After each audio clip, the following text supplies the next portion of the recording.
मुसीबत और दुख किसी घर का रुख कर लें तो क्या होता है। कबड्डी प्लेयर कासम गुज्जर के घर की सच्ची मगर अफसोसनाक कहानी।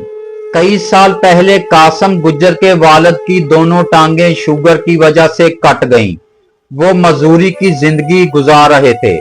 वालदा की बेनाई भी बीमारी ने खत्म कर दी। कासम का एक भाई इटली में होता है, एक सॉफ्टवेयर इंजीनियर की तालीम मुकम्मल कर रहा है। 22 साला कबड्डी प्लेयर कासम गुज्जर को कबड्डी में नाम पैदा करने और इंटरनेशनल लेवल पर खेलने का शौक था और बा इखलाक कबड्डी का खिलाड़ी था। अपनी मेहनत, हिम्मत और बेहतरीन खेल की वजह से हर दिल अजीज था और सब इसकी इज्जत करते थे। मगर अफसोस के अपने ही दोस्तों से इसकी शोहरत और तरक्की बर्दाश्त ना हुई। इसे दावत के बहाने बुलाया गया और जहर दे दिया गया।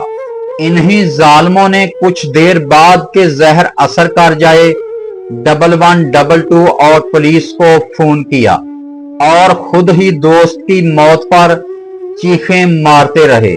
जहर इतना खतरनाक था कि कासम गुज्जर जैसा गबरू नौजवान और इसकी ताकत भी जहर का मुकाबला ना कर सकी और चंद घंटों में कासम गुज्जर के जिस्म और रूह का रिश्ता टूट गया।